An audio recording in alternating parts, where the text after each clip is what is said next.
So I have to admit, when we first went up the first week that we went to our homestead, we were not prepared. I mean, probably about 3 hours into it and we were starving and realized that, oh yeah, we only had maybe a small bag of beef jerky and some water and absolutely no food. So yeah, and finding kosher food in the middle of nowhere, kind of a difficult thing. Okay guys, welcome back to my channel. I'm Shamira Benson, one part of Team Benson, and this is one of my videos on my journey to building a homestead. We're building a homestead. Yes, we have 40 acres out in the middle of the desert, in the high desert, and my husband and I are going to build our own little homestead that is going to be generational for our future family to come. So the first time we went up, guys, it was such excitement and everything that we literally just put some waters in the truck because we knew that we needed some water.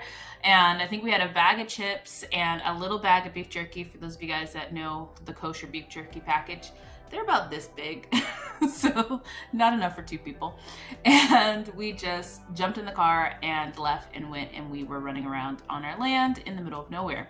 Well, about maybe an hour and a half into that, we realized that we were hungry, and finding kosher food in the middle of nowhere, kind of difficult. So I am going to be better prepared this time, and I'm going to start with making some easy dehydrated soups. So we're going to make our own personal ramen noodles because ramen noodles, 1, is unhealthy for you, and 2, we can make it taste so much better. So we're going to start by making some bone broth. We're going to dehydrate some things and get all of the vegetables in there.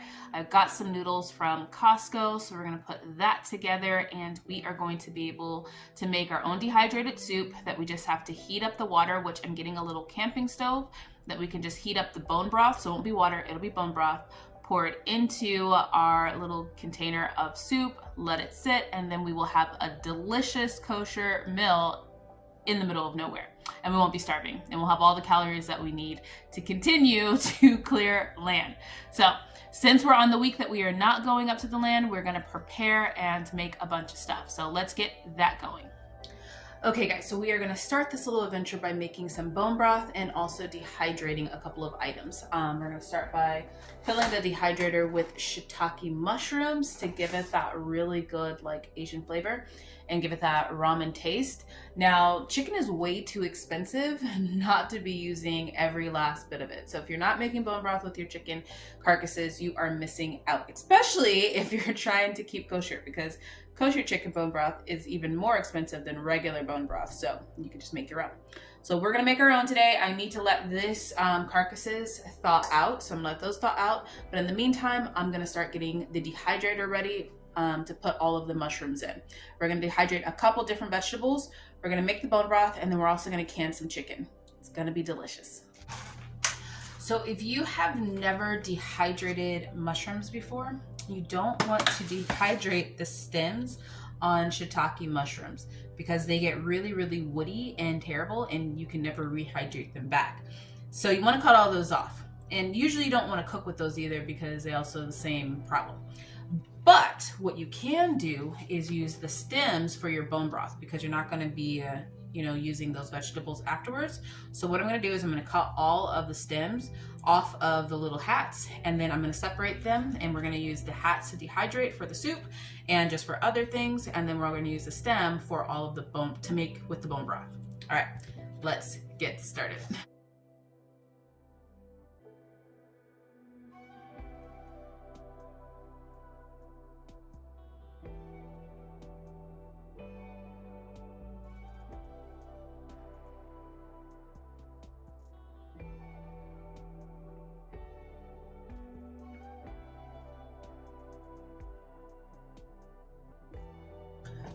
So guys, I did find an easier way to take the stems off. Just pull them off before somebody actually is like following the video and thinking like, I know like when I used to follow videos, I did them step by step. So this is way faster than cutting off the stems. Just throwing that out there. Okay guys, so we have the first dehydrator full of mushrooms. We have the mushroom stems that we are going to use for the bone broth. And then these little containers I'm going to fill with some soil and add some bok choy and probably like broccoli seeds, so that then I can grow some microgreens. So first step is done. Let's get these dehydrated. Okay guys, so we have the first round of vegetables, well, mushrooms, out of the dehydrator. Now this is 2 big Costco size containers full of shiitake mushrooms. So if you guys ever wanted to save space, dehydration is the way to go. So I'm just sitting it in here for right now. We're gonna make the soup later on. So now we're gonna start with the bone broth because our chicken is all thawed out. So our chicken carcasses are good to go. So let's get that going. Okay guys, so we have the chicken in there. We have the mushroom stems that we're gonna add to there. And then we're gonna roast some vegetables. We have some bell pepper, and then we have some onions and some carrots, and then also a thing of ginger. So we're gonna roast that in the oven, get it like nicey toasty and roasty, and then we're going to add that to it.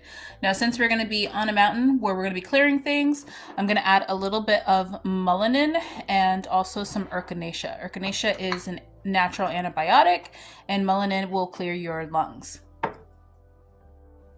So also we're going to add some salt and some apple cider vinegar too. So we'll just add, kind of like pour it in there, kind of see how it goes. I'll show you guys, I'll record how much I pour so that way you guys know how much I'm using, but it's kind of just, you know, measure with your heart. Stop when your ancestors tell you to stop. So just so you guys know, I did spray the veggies with a little bit of olive oil just so that they don't like burn and they don't get stuck.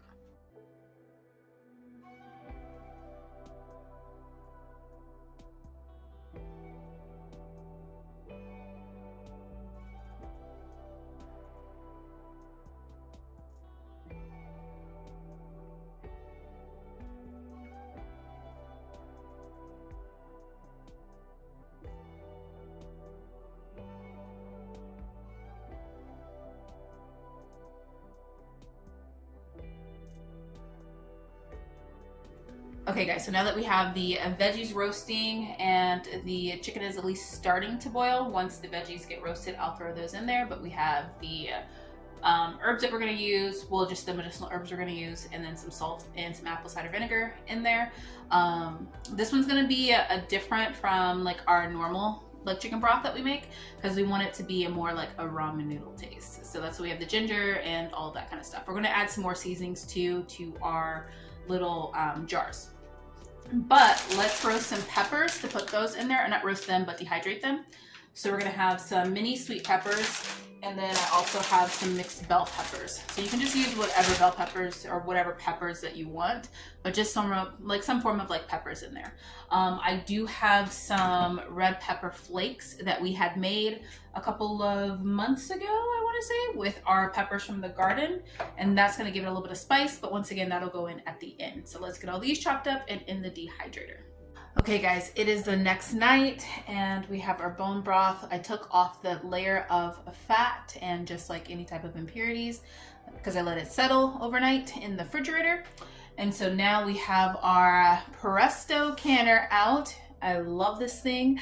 Now guys, I'm not going to show you guys doing canning bone broth again because I did a whole entire video on me canning with my Presto, my electric canner.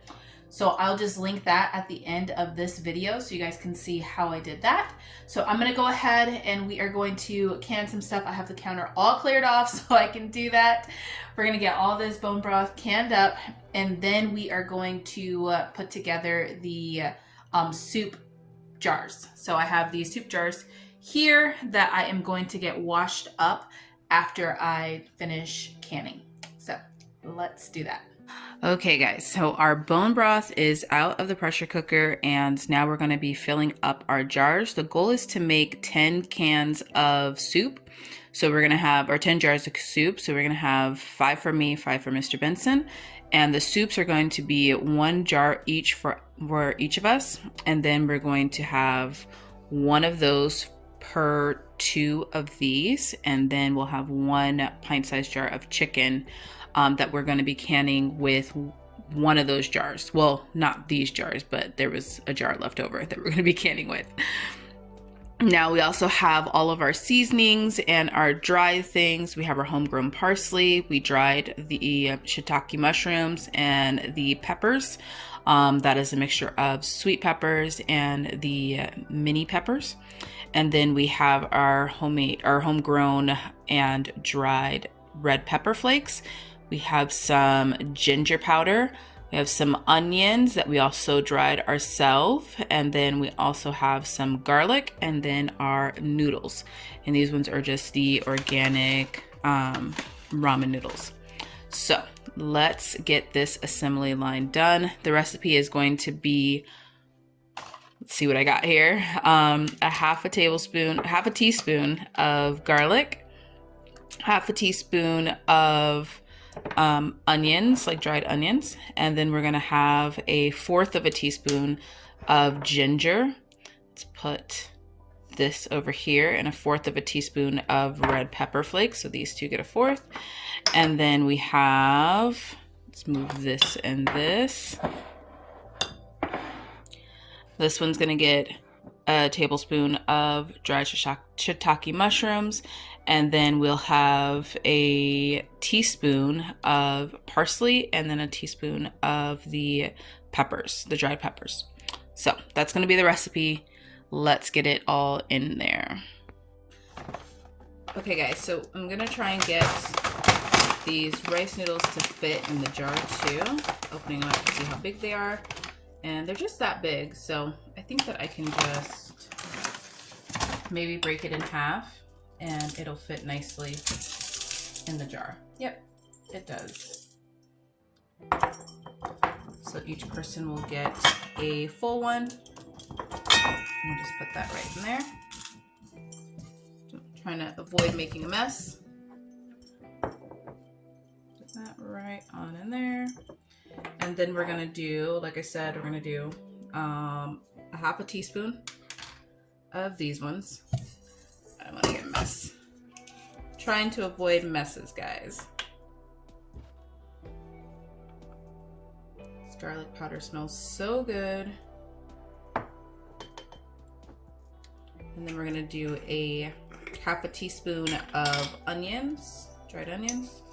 That also smells so delicious. I'll just leave those open since we're gonna be doing them like 10 times. And then we're gonna get a fourth of a teaspoon of the ginger. Ginger's one, you don't wanna make it too gingery, so we're only gonna do a fourth of a teaspoon there. But it's really good for you, especially when you're out in the wilderness. And then we're gonna make them spicy by doing a, probably like, just a fourth of a teaspoon of peppers. It's good to eat pepper seeds too when you're out, like out from your home, because pepper it does a lot for your digestion. So it's good to have that in there. And then we're gonna have a teaspoon of peppers. These ones are the sweet peppers. I don't know why I keep putting the lids on these guys. And then we're gonna have a teaspoon of parsley, because we put parsley on everything in this house. Put that in there. And then we're gonna have a tablespoon of our dried shiitake mushrooms. These are gonna be delicious. We might do 2 tablespoons. I was trying to give you guys an exact recipe, but normally I just, you know, guesstimate. Yeah, we're gonna do 2 tablespoons.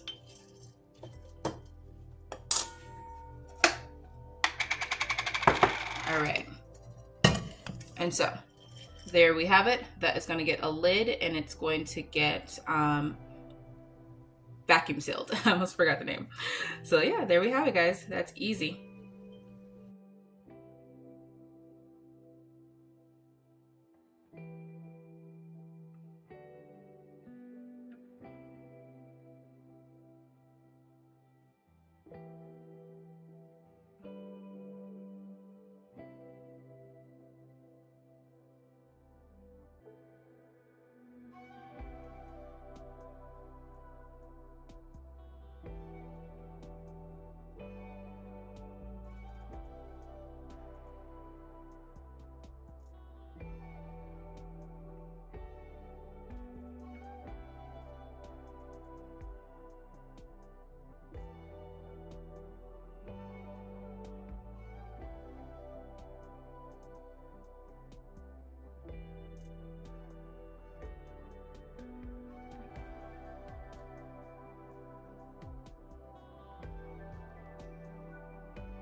Okay guys, now you can use oxygen absorbers and put those in there, and then I also like to use my vacuum sealer. Now if you use oxygen absorbers, it will just absorb all the oxygen in there and it will seal itself, but mine say red, and I never use a lot of these at one time to like really justify. So I'm probably just going to throw one in there. I don't think it's going to do anything because it's popped here, but I'm gonna also just going to vacuum seal it just in case. But like I said, you could just vacuum seal it. You don't even need these.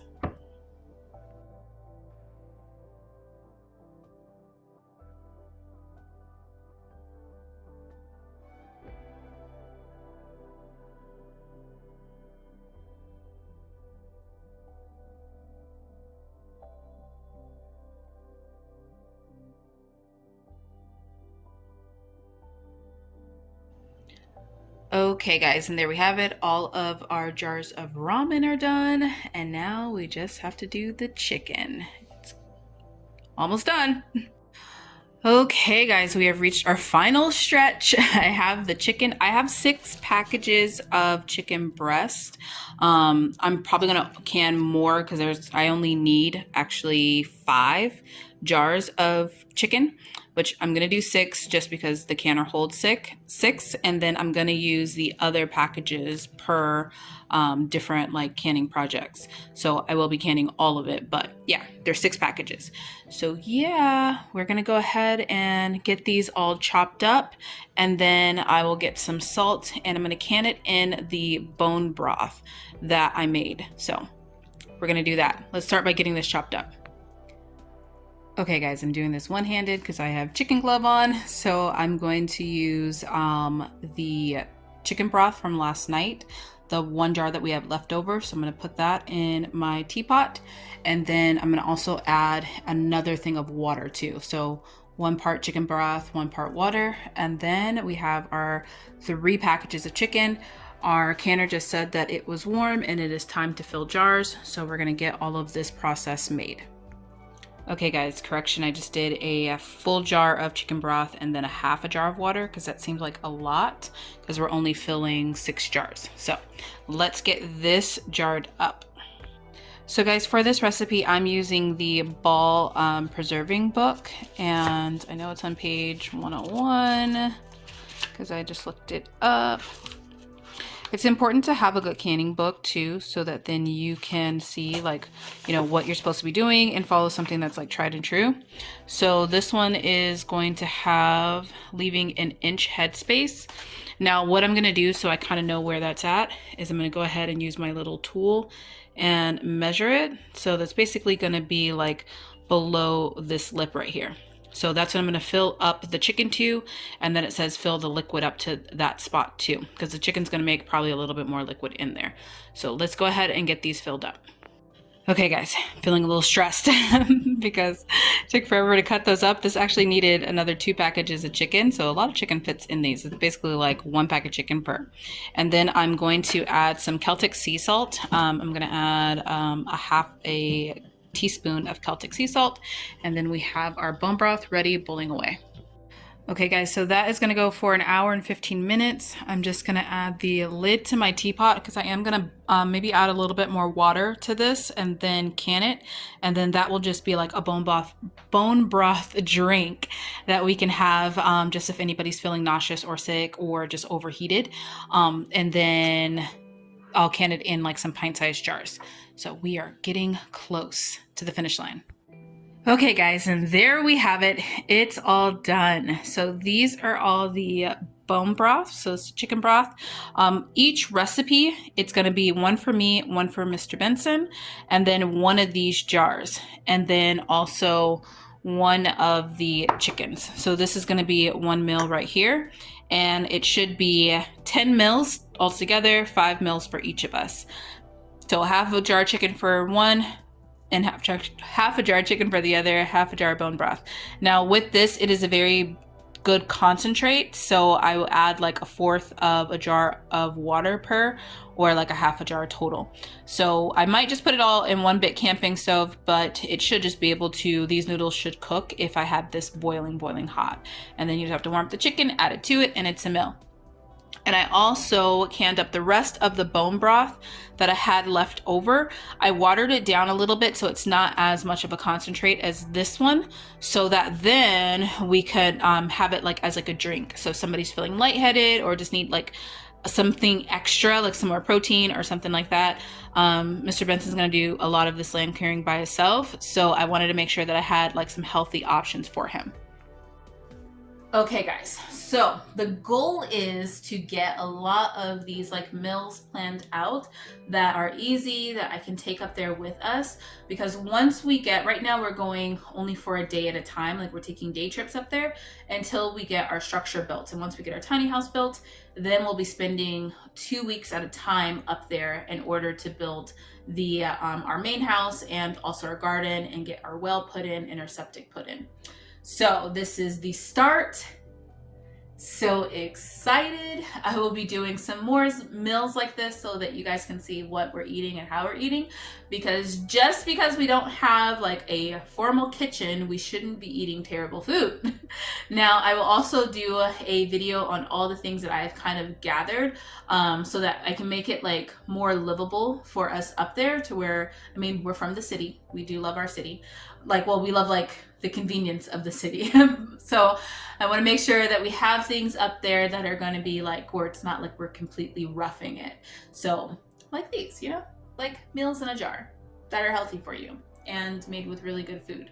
So, you know, we don't want to risk our health for convenience. And that's where I would say this might look like it took like a lot of work, but just packages of ramen noodles, yes, they're 10 cents, but they're the most unhealthy thing you could possibly put in your body. So you don't want to do that. And that's not something that we want. So yeah, well, I hope that this video was helpful for you guys.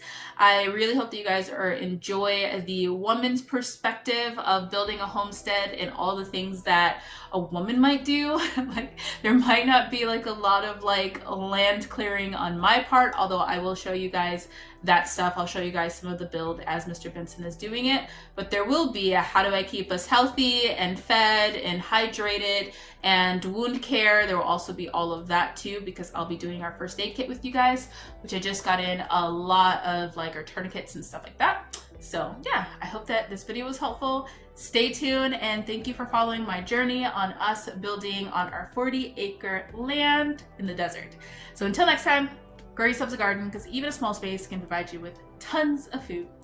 Really need to think of a new ending.